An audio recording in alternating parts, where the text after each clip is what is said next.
कब गोली आकर के कहां से हमको लग जाए, तो क्या हमारा यही तो एक मकसद है कि सेना के लिए जो हम जाते हैं, अपनी जान पर खेलते हैं, जो कि आज देश सो रहा है। कि हम जब सेना में होते थे तो सेना में एक बहुत बड़ा जुनून होता था, जो कि आज की डेट में हमारे सेना का मलाल डाउन है।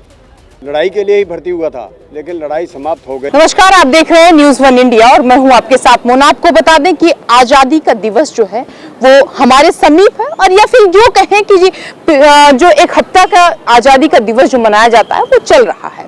इसको लेकर के उसमें कोई दो राय नहीं है कि जो हमारे सैनिक हैं, जो पूरी तरीके से वहां पर बर्फ में खड़े रहते हैं, ऐसी हवाएं चलती हैं जो मौत के मुंह में धकेलने का काम करती हैं, वहां पर ये खड़े रहते हैं जहां पर हम सब या आम जो इंसान है जो यहाँ पर रह रहा है वो वहां पर एक पल के लिए भी नहीं रुक सकता है।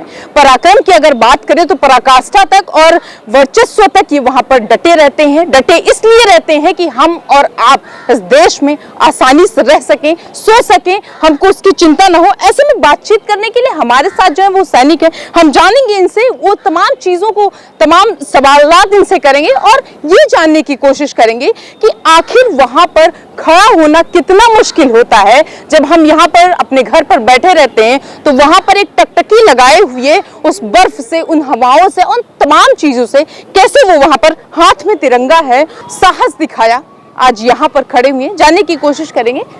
सर, हम आपका परिचय ना दें, हम चाहते हैं कि आप अपना परिचय खुद दें। मैं नायब सूबेदार रमेश चंद, पूर्व सैनिक। आज आपके हाथ में तिरंगा है। ये तिरंगा हमको ये बताता है कि हमारा जो देश है वो किस तरीके से ऊपर उठ रहा है। क्या कहेंगे, जब आप सेना में तैनात थे तब कैसा आपका एक्सपीरियंस वहां पर रहा? देखिए, मैं आपका एक तो शुक्रगुजार हूँ कि आपने मुझे वक्त निकाल करके यहाँ पर आने के लिए कहा और मैं आया, और मैं सैनिकों के बारे में ही बताने के लिए यहाँ पर आया हूँ कि हम जब सेना में होते थे तो सेना में एक बहुत बड़ा जुनून होता था, जो कि आज की डेट में हमारे सेना का मलाल डाउन है। लेकिन हमारे अंदर जो जोश था वो आज मैं देख रहा हूँ कि हमारे जवानों में नहीं है। जो जहाँ हमने नौकरी की है वो किस किस्म से हम नौकरी करते थे, कैसे रहते थे, कैसे वहाँ जब उस बर्फ में जब हम लोग एक बर्फ का टुकड़ा हाथ में लेते हैं और ये सोचते हैं कि जल्दी से ये नीचे इसको रख दूं, उस स्थिति में कैसे आप वहाँ पर अपना पैर जमाए हुए, टकटकी लगाई हुई? देखिए, मैंने सबसे फर्स्ट में ही जब मैं भर्ती होकर के गया, 73 में भर्ती हुआ था, हमारे देश की आज़ादी खत्म होते ही मैं सेना के लिए, लड़ाई के लिए ही भर्ती हुआ था, लेकिन लड़ाई समाप्त हो गई और मैं फर्स्ट पोस्टिंग वॉलंटियर कारगिल में गया था, जो कि कारगिल युद्ध के नाम से 71 में मशहूर है। और वहाँ पर बड़ी बड़ी पोस्टें हैं। मैं उन पोस्टों के नाम मीडिया पर नहीं बोलना चाहता हूँ जिन पोस्टों पर मैं रहा हूँ, लेकिन वहाँ का एक बहुत बड़ा पहले ऐसा था कि पाकिस्तान की पोस्टें ऊपर थी, जो कि हमने 71 में उस पोस्टों को आज़ाद कराया है। और 6-6 फुट की हाइट की बर्फ में हम लोगों ने वहाँ पर रात और दिन काटा है। बर्फ का पानी गर्म कर करके पिया है। नदी नालों के किनारों से नौकरी की है, जहाँ के हम रस्सा पकड़ करके ऊपर बॉर्डरों पर चढ़ते थे। आज जो सेना की हालत है उसका बहुत मलाल डाउन है। आपने अभी कहा कि रस्सी पकड़ कर ऊपर आप चढ़ते थे। क्या वहाँ पर मैं हाल बताता हूँ आपको। मैं सन 90 से लेकर के 93 तक, 83 तक, 90 से लेकर 92-93 तक जो है मैं अरुणाचल में था। वहाँ पर बारिश का, जानवरों का कितना माहौल होता है, जो कि जहाँ आपने जसवंतगढ़ का नाम सुना होगा। जसवंतगढ़ है ना एक, जसवंत सिंह रावत, जिसने के 72 घंटे चाइना से लड़ाई लड़ी थी, उससे भी आगे पोस्टों पर मैं रह करके आया हूँ और नौकरी की है।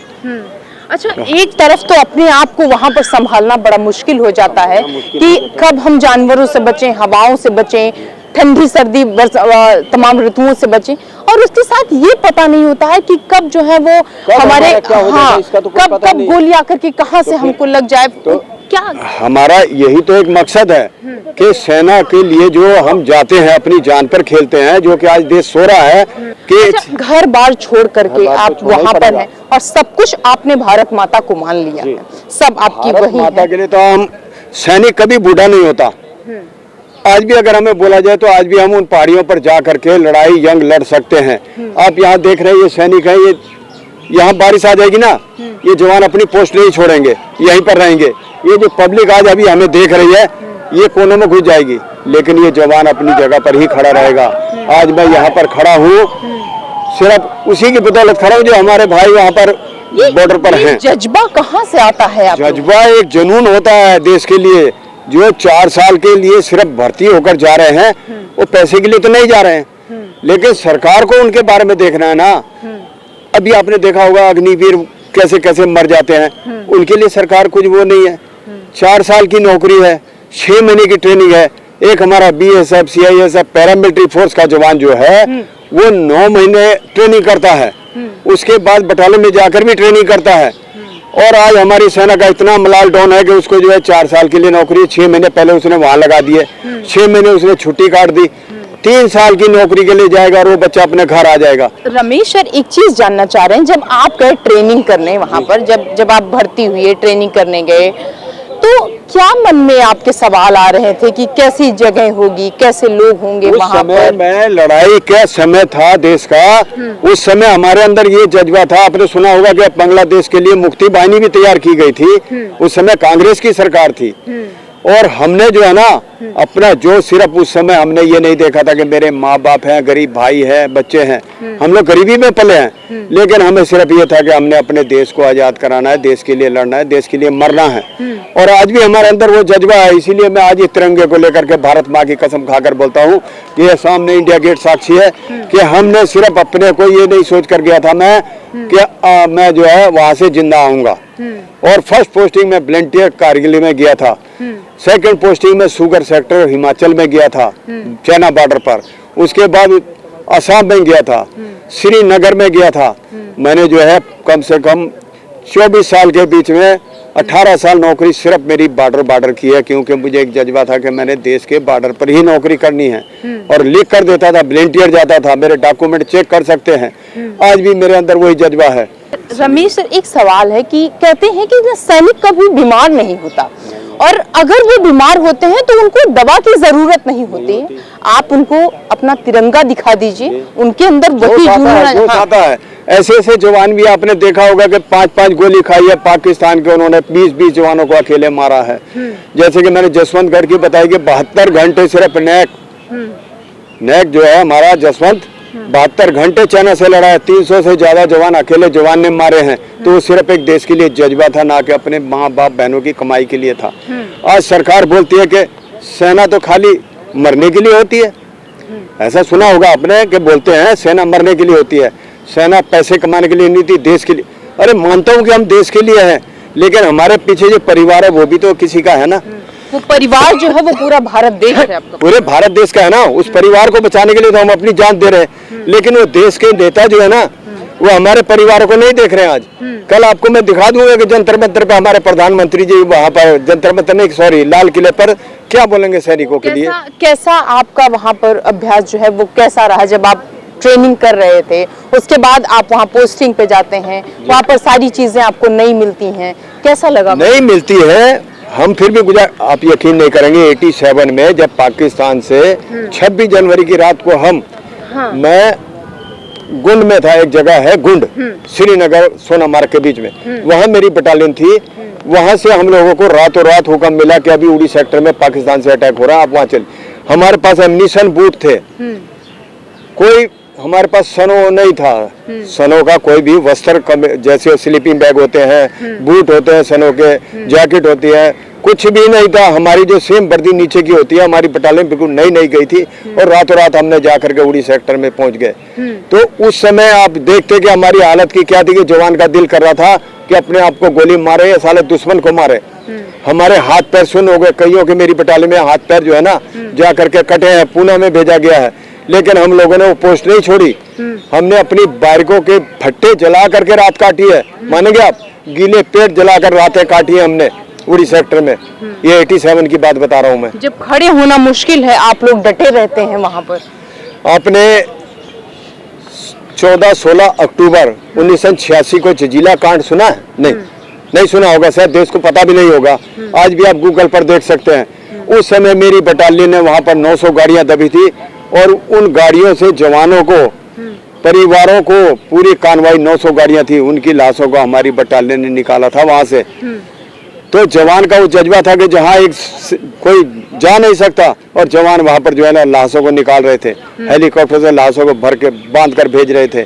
कैसे कैसे हमने 8-8 10-10 लाशों को कैसे हमने दफनाया, कैसे जलाया है, आज भी वो सीन हमारे ऊपर घूमता है कि हम यार क्या जिंदगी है हमारी, कि हमारे भाई लोग ऐसे मरते हैं और देश में हमारी क्या कदर होती है। आज देश का सैनिक सड़कों पर है। मैं यहाँ इंडिया गेट के सामने यही बताने एक दिन आया हूँ ताकि कल मेरी आवाज भी पूरे सैनिकों तक, पूरे देश को, वासियों को पहुँच जाए कि हमारा देश किस संकट से गुजर रहा है। तो हमें जो है ना पैसा नहीं चाहिए, हम तो सिर्फ यही गुहार लगाते हैं। बार बार आपने देखा होगा देश की सुरक्षा चाहिए, देश की सुरक्षा के लिए हम लड़ेंगे, मरेंगे, हम जिएंगे और मरेंगे ए वतन तेरे लिए। कसम है इस तिरंगे की, अगर कोई आज भी अगर माइका लाला कर सामने गोली चलाए तो मेरा सीना सामने आपको बेटा दिखाई देगा। मेरे को जो है ना, मेरे पूरे देशवासी जो भी है, चाहे वो बहन है, माताएं हैं, आपने देखा 7.5 लाख विधवाएं हमारी जो कि अपने देश के लिए कुर्बानी दे गए हैं। 28 लाख सैनिक हैं। आपने दीपचंद को देखा ना, हमारे एक दीपचंद आए थे कारगिल के वीर योद्धा, जिनकी दोनों टांगे नहीं है, एक बाजू नहीं है, वो फिर भी आज भी मैदान में खड़े होते हैं। अच्छा, हम तमाम ऐसे सैनिकों को देखते हैं, अभी आप कह भी रहे थे, जो चल नहीं पाते हैं, लेकिन उनका जो जज्बा है अभी भी वो गोली खाने के लिए कहते हैं कि अगर आप मुझे वहाँ खड़ा कर दीजिए। मिसाल आपको बता रहा हूँ, आपने जंतर मंतर पे दीपचंद को देखा है ना, उसके दोनों पाँव नहीं है, एक बाजू नहीं है, और वो जवान में जज्बा कि आज भी मैं जाऊंगा तो गनर हूँ, मैं एक हाथ से भी गन चला दूंगा।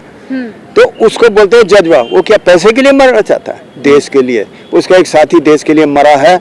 उन दोनों ने कसम खाई थी कि अगर मैं मर जाऊंगा तू मेरे घर ये संदेशा दे देना, तू मर जाएगा तो मैं ये दे दूंगा, और उन लोगों ने ऐसा ही किया।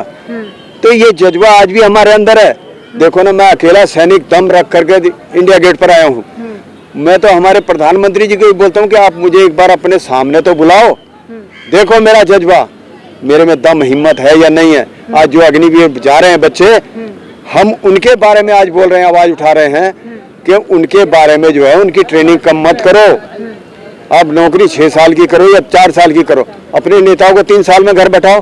क्या कहेंगे आप देश के लिए, क्या कहेंगे? सर, मैं देश के लिए ये कहूंगा कि हमको देश को बचाना है तो देश की सेना को मजबूत बनाना है।